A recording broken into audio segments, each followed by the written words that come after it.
nyt mä kuvaan sitten tuossa suoralla vähän mittarikäyttäytymistä, että sit kun lähdet tuon suoralle, niin...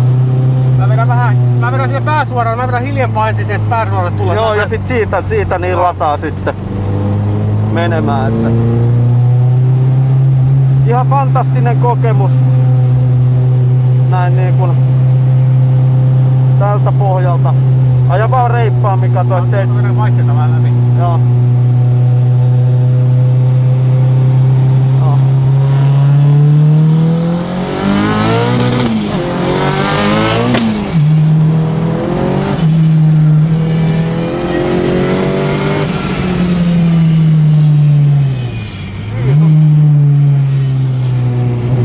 Niin kuin edellä sanoin, niin